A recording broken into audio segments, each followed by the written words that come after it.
Dear students, Namaste and welcome to our educational channel Viral Guru NPL. Today we are going to read Grade 8 English Unit 19 Reading Part First. विद्यार्थी भाइ बहिनीहरू आज हामी कक्षा 8 को अंग्रेजी विषयको एकाइ 19 अन्तर्गत रहेर रिडिङ पार्ट फर्स्टलाई पढ्न गइरहेका छौं.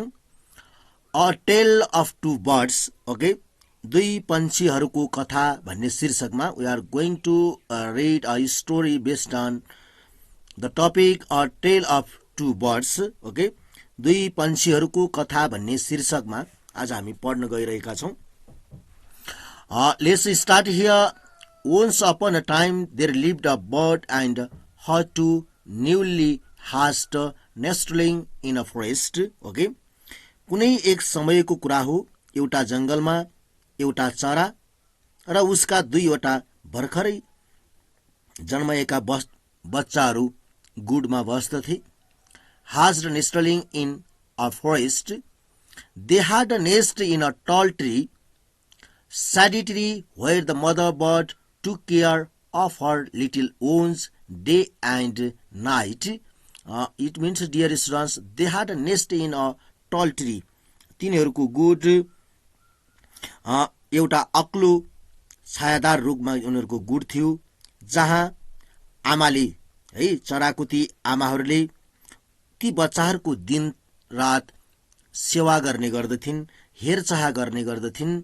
The mother took care of her little ones day and night. Okay, she used to take care of her child or the nestling. Okay, उसका बच्चाहरूलाई आमाले चाहिँ दिनरात उनीहरूको हेरचाह गर्ने गर्थिन्.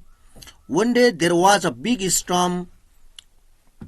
एक दिन त्यहाँ ठूलो आँधी आयो. Okay, one day there was a big storm. Okay, त्यहाँ ठूलो आँधी आयो. There was thunder, lightning and rain. Okay, अब त्यहाँ के भयो त मेघ गर्जन, चट्याङ र पानी परेको थियो. The wind blew down many trees. Okay, हावाले धेरै रुखहरूलाई के गर्यो त blew means ढाल्यो. And then the tall tree in which the bird lived also fell down. Okay, अब के गर्यो त चराहरू बस्ने अग्लो रुख पनि के गर्यो त त्यो हावाले ढाल्यो हैन. Where the newly hatched nestling and their mother, where they lived, जहाँ बस्दथे त्यो रुखलाई त्यो हावाहुरी र मेघ गर्जन सहितको पानीले के गर्यो त ढाल्यो. A big heavy branch hit the nest and killed the mother birds. Okay, अब के गर्यो त एउटा ठूलो हाँगाले त्यो गुडमा लाग्यो र ठोकियो र आमा चरालाई के गर्यो त मार्यो. Fortunately, सौभाग्यवश the nestling were not killed, but the strong wind blew them away to the other side of the forest. Okay, अब भाग्यवश okay के भयो त सौभाग्यवश गुडहरू तिनी चाहिँ साना चराहरू मारिएनन् र तर तेज हावाले त्यो बेग सहितको हावाले तिनीहरूलाई जंगलको अर्को छेउमा उडाएर लग्यो. Side of forest, one of them came down near a cave where a gang of robbers lived. अब एउटा के गर्यो त जुन चाहिँ एउटा चाहिँ त्यो बच्चा थियो, त्यो बच्चा चाहिँ त्यहाँ चाहिँ लुटेराहरू बस्ने एउटा चाहिँ बस्ने गुफा नजिकै आइपुग्यो. The other landed outside hermitage where an old cultured hermit resided. Okay, जहाँ अर्को बच्चा के गर्यो त एउटा आश्रम बाहिर अवतरण भयो, जहाँ एउटा पुरानो संस्कारी सन्यासी बस्दथे. जहाँ के गर्थे त ती दुईवटा बच्चाहरू मध्ये एउटा बच्चा के गर्यो त एउटा चाहिँ ती लुटेराहरूको समूह जहाँ उनीहरू चाहिँ गुफामा लुकेर बस्दथे त्यहाँनेर गएर के गर्यो त उ ल्यान्डेड भयो भने अर्को चाहिँ एउटा चाहिँ संस्कारी एउटा चाहिँ हर्मिटेज एउटा चाहिँ हर्मिट सन्तको चाहिँ सन्यासीको नजिक गएर ल्यान्डेड भयो. Both places were closed to each other. अब ती दुईवटै एरियाहरू के थिए त नजिक थिए, दुवै ठाउँहरू एकअर्काको नजिक थिए. Days past and the nestling became big birds. Okay, अब के गर्यो त, दिन बित्दै गयो र ती चराहरू, ती बच्चाहरू ठुला. Day passed and the nestlings became big birds. ती साना चराहरू, ती गुडहरू ठुला चराहरू भए. One day thinking the king of the country came to the forest for hunting. एक दिन एउटा राजा के गरे त, शिकार गर्नको लागि जङ्गलमा आए. He saw a deer and rode after it. उनले एउटा हरिणलाई देख्यो र त्यसपछि उनी त्यो हरिणको पछि लागे. Rode after it. It ran deep into the forest followed by the king. उनी के गरे त, उनी त्यो चाहिँ हरिणको पछि लागेर जङ्गलमा उनी जङ्गलको भित्री भागमा पुगे. Okay, soon the king lost his way. उनले के गरे त, छिट्टै उनले आफ्नो बाटोलाई हराए. He could not come out of the forest because he did not know where he was. अब उनलाई आफू कहाँ छु भन्ने थाहा नभएपछि उनी त्यो जङ्गलबाट बाहिर निस्कन सकेनन्. He rode on for a long time till he came to the other side of the forest. Okay, ऊ जङ्गलको अर्को छेकमा नआउन्जेलसम्मका लागि लामो समयसम्म उनको के गर्यो त, यात्रा चल्यो, सवारी चल्यो. Very tired. उनी निकै थकित भए. He got off his horse and sat down under a tree that stood near cave. उनी अब के गरे त, उनी निकै थाकेका थिए. उनले आफ्नो घोडाबाट ओर्लिए र एउटा गुफाको छेउमा उनी रुखमुनि के गरे त, बसे. Stood near a cave. Suddenly, अकस्मात, he heard a voice cry out, quick hurry up, there is a someone under the tree. अब उनले एक्कासी के गरे त, अचानक उनले एउटा कराईको आवाज सुने र छिटो हतार गर्नुहोस्, रुखमानी कोही छ, आउनुहोस् भनेर चाहिँ कराईको उनले आवाज सुने. रुखमुनि कोही छ भनेर उनले एक्कासी चाहिँ त्यो आवाजलाई सुने. Come and take his jewels and his horses, hurry up or else he will slip away. अब के गर्न सक्छ त, अब यो मानिससँग के छ त, यहाँ केही गरगहना र घोडा लिएर आएको छ, हतार गर्नुहोस् र यसका चाहिँ गरगहनाहरू हामीले लुट्नुपर्छ भने जस्तै. र यो के गर्न सक्छ, हरी up or else he will slip away. यो यहाँबाट के गर्न सक्छ, भाग्न सक्छ, चिप्लिन सक्छ भनेर एउटा आवाज आयो र राजाले सुने. The king was amazed. अब के गरे त, राजा एकदम छक्क परे.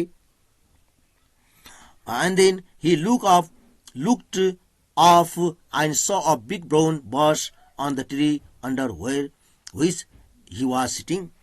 जहाँ उनी बसिरहेका थिए उनले एउटा खैरो ठुलो चरालाई के गरे त, रुखमाथि देखे. The wicked bird said to the king. त्यो एउटा खराब चरोले उसलाई भन्यो, वेयर आर यु गोइङ, तिमी कहाँ गइरहेका छौ. He also heard faint noises issuing from the cave. उनले अर्को चाहिँ उसले गुफाबाट बेहोस आवाजमा के गरे त, सुनि. And then he quickly got on to his horse and rode away as fast as he could. अब उनी के गरे त, सके जति उनी छिटो आफ्नो घोडामा चढे र सकेसम्म उनी त्यहाँबाट छिटो हिँडे. And then one of the robbers saw the king and said. एकजना चाहिँ लुटेराले राजालाई देख्यो र भन्यो, स्टप वेयर यु आर, रोक्यौ, तिमी कहाँ छौ, or I will kill you with my sword.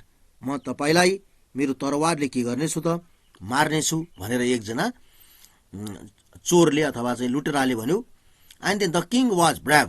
तर राजा के थिए त, बहादुरी थिए, साहसी थिए. He stopped and picked up his bow, took an arrow and target the Rober.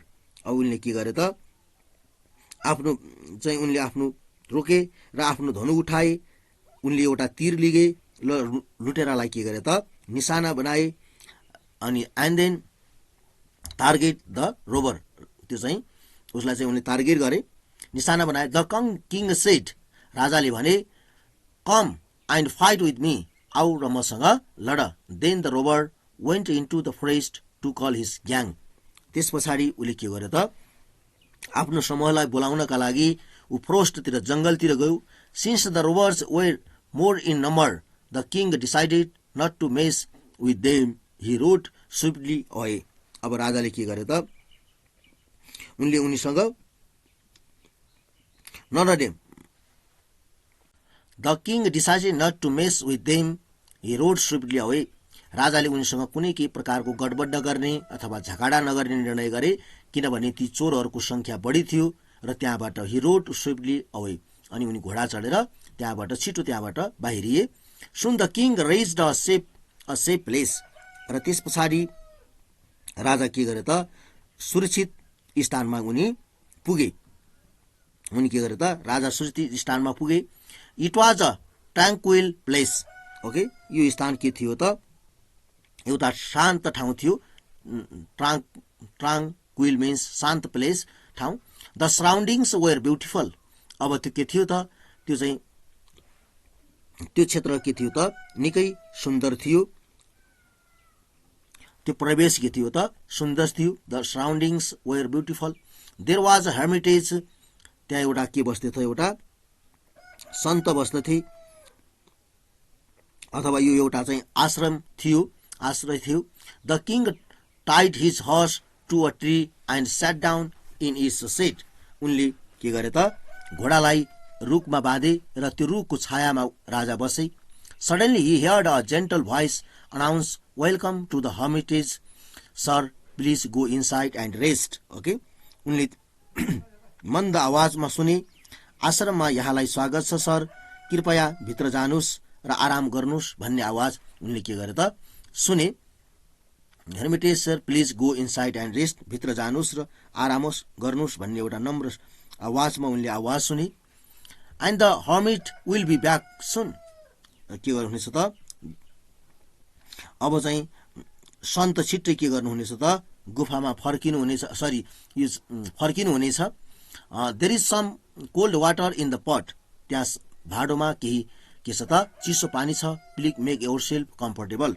तपाईँले आफ्नो के गर्नु सक्नुहुन्छ, आफूलाई आराम गर्न सक्नुहुन्छ, पानी पिएर आफूलाई शान्त बनाउन सक्नुहुन्छ भनेर चाहिँ त्यो चराले भन्छ.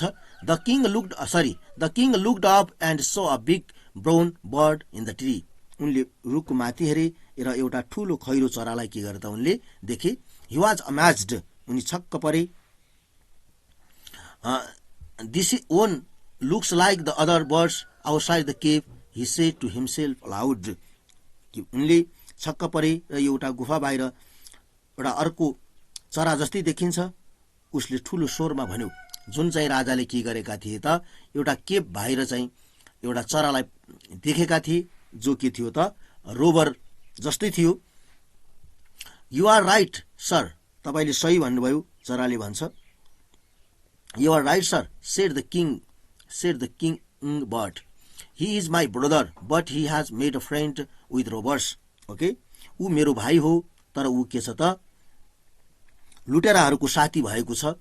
यसको मतलब विद्यार्थी भाइ बहिनीहरू, जसले जुन वातावरणमा हुर्कन्छ, जुन वातावरणमा उनले चाहिँ आफ्नो चाहिँ जीवन व्यतीत गर्छ, त्यस्तै प्रकारको कुरा उसले सिकिरहेको हुन्छ. हुन त ती दुई भाइ थिए होइन, दुई दिदी बहिनी थिए, तर चाहिँ एउटा के गर्यो त हावाले उडाएर जो लुटेराहरूको उसले चाहिँ वातावरणलाई सिक्ने अवसर प्राप्त गर्यो. एउटा चराले के गर्यो त ऊ एउटा चाहिँ सन्त सन्यासीको सङ्गतमा पुग्यो. त्यसकारण हामीले जुन वातावरणमा घुलमेल हुन्छौँ त्यही कुरा सिकिरहेका हुन्छौँ भन्ने कुरा पनि यसले गरेको छ. He is my brother but he made friends with rubbers. तर ऊ के बनेको छ त ऊ चाहिँ मेरो भाइ हो तर ऊ लुटेराहरूको मित्रता उसले बनाएको छ. He now talks as they do. उसले के गर्छ त अब चाहिँ ऊ अहिले उनीहरू जस्तै बोल्छ, ऊ लुटेराहरू जस्तै बोल्ने गर्दछ. He doesn't talk to me anymore. र मसँग उसले केही पनि कुरा गर्दैन. And just then the hermit entered the hermitage. र त्यस पछाडि के गरे त ती सन्यासी आश्रममा प्रवेश गरे. Welcome sir, the hermit said to the king. Okay, राजाले सन्यासीलाई के गरे त स्वागत छ हजुर. सन्यासीले राजाले के गरे त भने, please come inside and make yourself comfortable, you look टाइड. Rest for a while then you can share my food. उनले भन्छन् अब तपाईँ के गर्नुहोस् त, भित्र आउनुहोस्, तपाईँ थाकेको जस्तो देखिनुहुन्छ, आराम गर्नुहोस् र त्यसपछि हामी के गर्नेछौँ त, मसँग भएको खानालाई बाँडेर खान सक्नेछौँ होइन भनेर चाहिँ उनले भन्छन्। The king told the hermit the story of the differently through the looked so like the forest is full of surprise is shed. अब उनले के भने त, अब उनले कसरी व्यवहार गरेका थिए भनेर उनले के गरे, राजाले सन्यासीलाई ती दुई चराहरूको कथा सुनाए र ती दुवै चराहरू उस्तै देखिए पनि कसरी फरक फरक व्यवहार गरेका थिए, जङ्गल अचम्मले भरिएको छ। उनले भने, अब के भने त, जस्तै अब दुईवटा चराहरू देखिँदा उस्तै छन्, तर तिनीहरूको व्यवहार उनीहरूले कसरी प्रदर्शन गरेका थिए भनेर उनले चाहिँ राजाले सन्तलाई चाहिँ उनले भने। The holy man smiled and said to the king. Okay, ती पवित्र मानिसले के गरे त, मुस्कुराएर राजालाई भने, after all one is known by the company one keeps। Okay, अब मानिस के गर्छ, आखिर एकजनाको मानिस सङ्गतले के गरिन्छ त, आफ्नो चिन्ने गरिदिन्छ। भन्नुको मतलब हामीले जस्तोसँग सङ्गत गऱ्यौँ त्यस्तै व्यवहारहरू हामीबाट प्रस्फुटित हुन्छन्। That birds was always heard the talk of robbers. जुन चराले पहिलो चाहिँ उनले चाहिँ गुफाको नजिक भेटाएको चरा थियो होइन, त्यो चराले सधैँ डाकुहरूको कुरा सुनेको छ। के गरेको छ त, डाकुहरूको कुरालाई उसले सुनेको छ, उसको वातावरण त्यस्तै छ। He imitates them and talk about robbing people. अब उसले के गर्छ त, उसले तिनीहरूको नक्कल गर्छ र मानिसहरूलाई लुट्ने कुरा गर्छ। This one has repeated what he has always heard. Okay, अब उसले सधैँ गरेका कुरा अथवा सुनेका कुरा दोहोऱ्याउने गर्दछ। He welcome people to the hermitage. Now come inside and rest, I will tell you more about this place and this birds.